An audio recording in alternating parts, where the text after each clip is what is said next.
Hey guys, what's going on? I want to come on for a little bit and chat with y'all this morning. I know y'all are seeing the numbers climb a lot. I don't know. I'm so confused. I'm hearing so many different numbers out here. Someone telling me there's still 168 missing.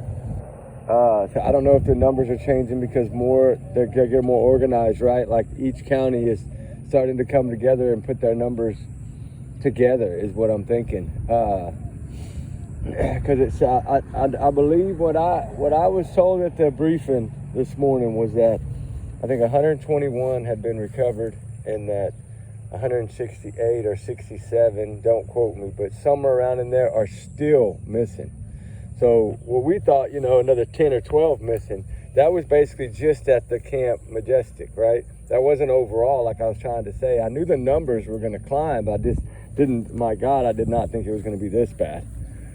You're talking, if that's the total, then you're looking at 120 plus 160, just say, ooh, that's almost 300 people, or that's over 300 people, or right at 300 people, or whatever. That's a lot of people. Considering this first estimated guess for the director was 150, that had most likely, perished, right, lost their lives in this thing. Oh man, it's like I said, it's every day is a chore, is a challenge. It's trying to come up with answers, right? And that's the hard part. I haven't even dressed her. We're just now getting ready. It's about 7:45 right now. We're gonna hydrate a little bit, and that's why I wanted to come on for a minute, because we were gonna hydrate, get our little snack, and then get drones, get her vest and stuff on, because I've been making her wear these little shin guards. They're like a little legging. Some people call them doggy pantyhose, but they're like a little, they're like a material, like a Kevlar material, kind of like a backpack material to wear, not Kevlar, but like backpack to wear, but thick backpack to wear, like, tin or things like that won't cut, right? And also help with snakes, things like that. Because there has been a lot of water moccasins everywhere. And as the sun comes out and it gets hot, that's what we're going to be looking at.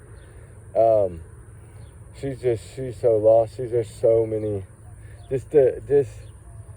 you can't imagine, between odors and scent, there's no telling what's all out here that's driving her. She doesn't even know which way to go sometimes. Like, she'll go 1 minute and then dart the other way with the next second. And it's just a matter of, all we can do is search, but it's just a matter of what's in here.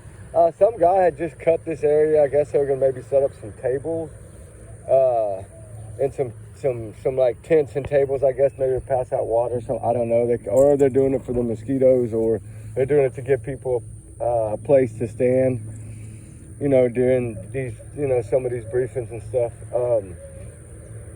Truly, guys, this is really a sad situation here. I don't know what the outcome is gonna be. I know there's a lot of questions being asked right now. Was there any kind of warning at all? Could there have been warning? What caused this major problem? I'll show y'all later the photos that I think they already put the images out. I'm hoping they already put them out for people to see before and after. Of that area. My earbuds went off. I don't know why my earbuds went off, guys, but my earbuds just went off, and that's not good. Hold on, let me, no, I don't want to try to turn them on now, because I don't know. Hopefully the volume will come out on this, but we're fixing to get rolling. The drone batteries are almost done. I had thought they were full, but evidently I took them off the charger last night way too soon. Well, about 2 o'clock this morning, but so we were out late last night. One thing I want to say is prayers, please. I'm trying not to be a beggar on prayers, but this is truly a heartbreaking unfolding here. And you got little Boo here that just, she's ready to work, but I don't know. She's never been the same since those yellow jackets, those 4 or 5. Remember when she backed up under that palm limb? like, I don't know. I think it either shook her up or something, but like she's now, like when it comes to going under, like, you know how palm limbs make that funny noise, almost like a cardboard sound. She won't go near any kind of palm tree, nothing. She will not go near it. And I'm sure that'll fade. But right now, she's still a little gun shy, I think of it. But the main thing here is to try to keep these targeted zones going. Isn't that right? Keep these targeted zones going and try to keep these, I mean, you know, the thing was in the beginning is people were just running out there trying to yell and locate anyone. And that's what you have to do, I get it. But now it comes down to a little bit more precise. Are we logging this, right? Well, I turn in my GPS stuff every time I'm done, you know. That way, if they want to look at the zones that were covered, they can do that. Because I think what they have a few people right now that are putting them up, trying to get all the tracking information and run it to see what areas have been thoroughly searched, what areas might need a little more searching, things of this nature. So it's working out pretty good as far as getting the areas covered. But there's just such a vast. I mean, you're talking that this river runs all the way down past me, where I live, and then all another 20, 30 miles to the coast before it dumps into the, Gulf of Mexico. So there's a long way to go still. And then to try to understand, I got a better understanding last night because I spent a little extra time last night because I was visiting with a couple of people that have been part of these camps for 35 plus years, like their kids, their grandkids, and they've been doing these camps and things every summer for that long. And he knows all this area like the back of his hands. Like anything, no, it's just somebody. They're not going to bother you. There's been a lot of people trying to give her treats and stuff, but I you know me, I'm just picky. I'm always nervous, and I'm trying not to be rude. But it's like, no, I don't feed her that. I don't know what to say, Because, I know they just have a heart and want to be nice. I get it. But there's always, sometimes I worry about that one person that could possibly be, out to hurt an animal. I'm not thinking that would happen in this situation. I pray to God that would never happen in this situation. But I'm just one that I don't know. I'm real funny about what, I don't really like anybody feeding her or anything like that. And it is a nice gesture, right? I accept them, I put them in my top pocket and then I just, I don't give them out. But, the thing is, guys, that when it comes to these kind of tragedies,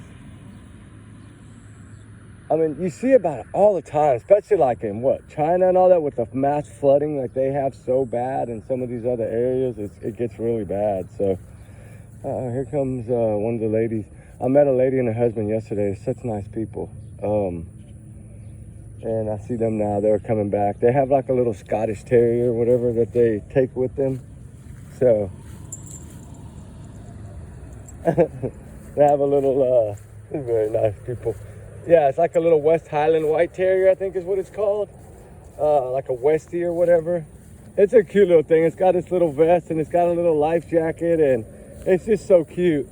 And it gets out here and goes every day, just like, all these other dogs that people have. There's a lot of dogs out here right now, which is a good thing because they of course, their scent is 100 times better than ours. She's probably smelling. Yesterday they had an area set up over here somewhere. I don't remember because the grass wasn't mowed. I guess they mowed that after we left this area yesterday around 3:30. And they probably did it for today. From what I heard, they were going to set up some kind of little center. I think like Red Cross or FEMA or somebody like that going to set up a water station. See, they're trying to move with the flow, right? Move as the searches go downriver.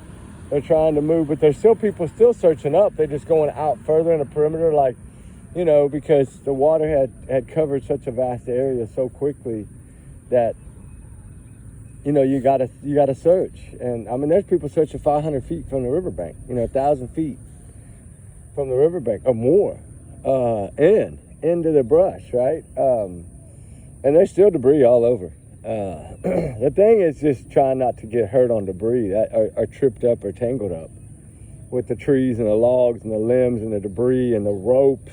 Yesterday was a rope battle. We kept running into areas where I guess maybe boats and stuff that were tied, or people had ropes, or maybe there were ropes like on some of these trails for the kids, you know, because they had the flags on the ropes. One rope yesterday had all the little flags on it. They were green and red and white and yellow.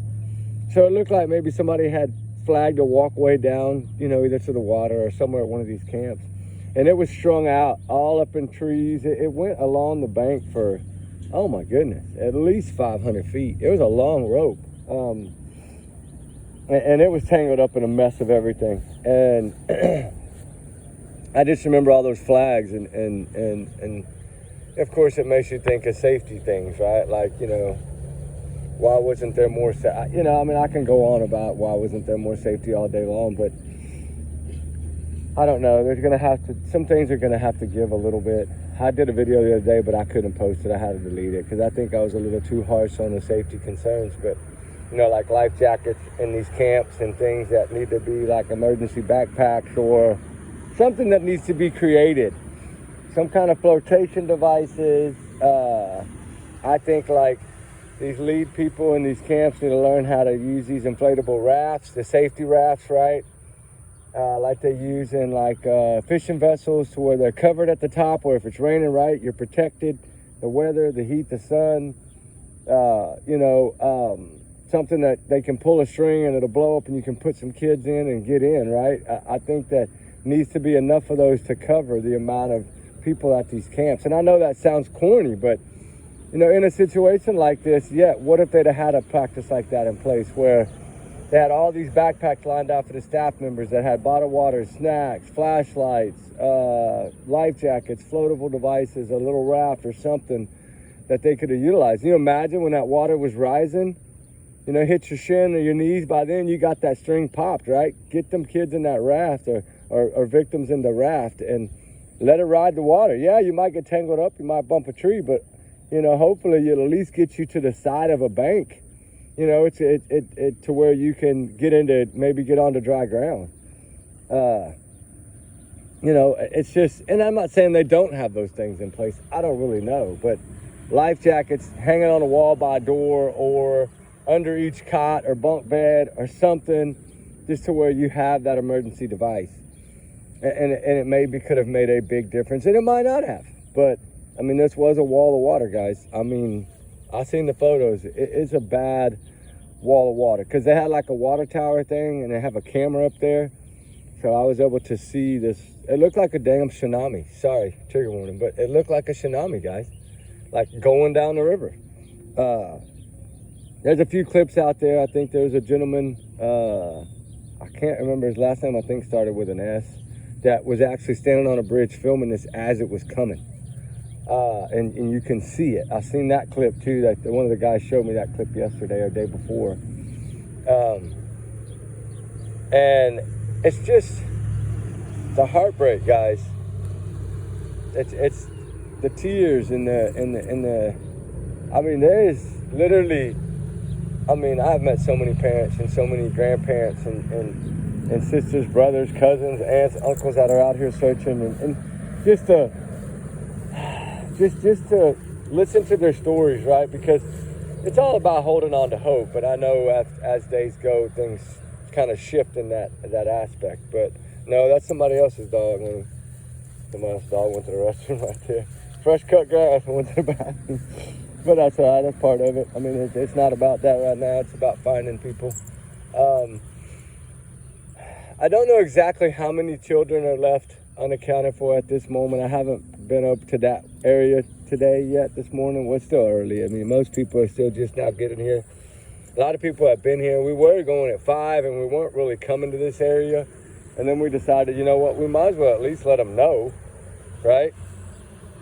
And of course they ask, are you filming live? I'm like, no, I'm not live streaming. I'm not doing any of that. I don't have to, you know, I'm not going to do that. Out of respect, I'm not. I said half the time I'm not even filming. I said my GoPro is running just so to protect me as well as as my dog, right? Because GoPro, as long as you're filming all your footage, then you always have a document of where you're at and where you are. So somebody said, no, I saw him over there. No, sir, I was right here, right?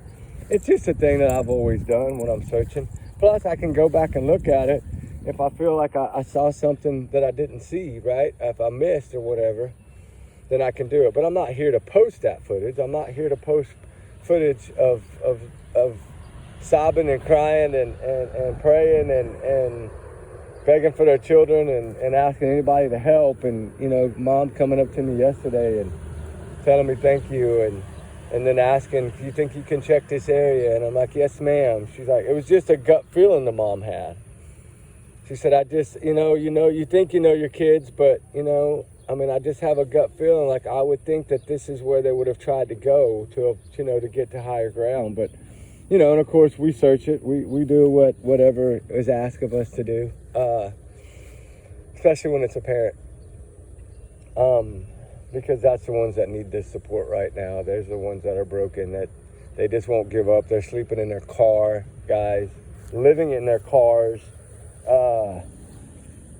One lady and her husband had a travel trailer they brought, and they have like 4 or 5 other families now staying with them. Thank God that we're searching for their kid. Now I don't know. I know there was a bunch of recoveries yesterday. I don't know exactly what they were, because we did separate off last night and we were in a different area by the evening. So when we stopped and sat around the fire with a gentleman and visited yesterday before we left last night, we weren't up here, we were down further. But like I said, it's all about prayers and focus and searching. And this is truly probably one of the worst tragedies I've ever seen in my lifetime. Now, of course, we've seen, tsunamis and things of that nature, and that, of course, are different in comparison, but this truly is a heartbreaking tragedy. And I don't know if it's done. The rain has continued every single day. At least one shower blows through, and it's just a shift in a pattern, I guess. Some kind of weather pattern that's hitting us now that never hit us before. It's the stream, I guess, or something that's shifted. But the problem is we have so much. That Guadalupe River runs pretty much across Texas almost, or at least half across Texas. But the thing is that like more dams, I think, or levees are gonna be needed after this. They're gonna have to target these low-lying areas that are gonna really need to have some kind of retaining walls, at least to push water around and keep it maybe from rising up so high. I don't think it would have mattered if they'd had a wall down by the river at these camps. The water was so high that the wall probably would have went right over the wall. And the wall might not have withstand anyway. But something needs to be to try to maybe direct this water a little differently here around these camps. But, it's also all the worn trails and things that there is some areas that you could maybe utilize some little concrete barriers that might help push water, But then again, I'm not an engineer. Neither is Ruby. She's just ready to go. You ready to search, huh? Yeah, she's ready. Tail wagging. All right, guys. Well, we love y'all. We're going to get out here. I got to go get this paperwork, get these coordinates put in, and get with the drone team and make sure that everybody's on the move. We never really hydrated, but we'll drink along the way. I brought plenty of Gatorade. That new, I think it's called Mess Ups or something. I don't know. I got one the other day from a lady, and it was like the best Gatorade I'd ever drank. And they're called Mess Ups or something. She said you can get them at the H-E-B. And they have like a lemon and a lime mixed together now, and then they have like a fruit punch and a cool berry or something. The blue one, oh my goodness, guys. And you know what I liked about it is it doesn't have that thick, like, when you drink regular Gatorade, it's really thick and it leaves that taste, especially if you just brush your teeth, it leaves that pasty taste in your mouth. This doesn't. It's more like a water. It's more watery, and it just has a really good flavor. Plus, it rehydrates you. And then I was drinking a lot of the electrolyte. I drink a lot of that electrolyte Gatorade, the small little, like square-looking bottles.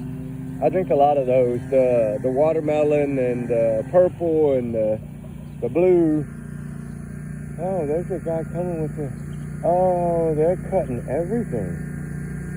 Good. All right, good. They needed that. The mosquitoes have been bad. Or give somebody a place to come and get away from mosquitoes, especially if they'll fog this. But with that said, guys, y'all have a blessed one. We got to get out of here. I knew they said that the crews were coming this way, so we got to get moving before we can't hear. But anyway, guys, we love y'all guys. Allegedly, of course, these are just my opinions and thoughts. Y'all know that. Y'all's comments, of course, y'all's and y'all's alone, not to reflect the channel. We do our research together because we are a big Hardeeville family. And, you know, trigger warnings, of course. This is sad, heartbreaking stories. With that said, keep us in your prayers, guys. We keep y'all in ours. I hope you have a blessed day, and we'll see y'all later on today after we get done trying to help in any way possible here in the Texas floods. So y'all have a good day, guys. We love y'all. Say Ruby, bye. Ruby, say bye. She's like, I'm just ready to search, Daddy. All right, well, we got to get moving. All right, guys, we'll talk soon. We love y'all, guys. Be safe, all right? Keep all of them in your prayers, please. All right, guys, bye.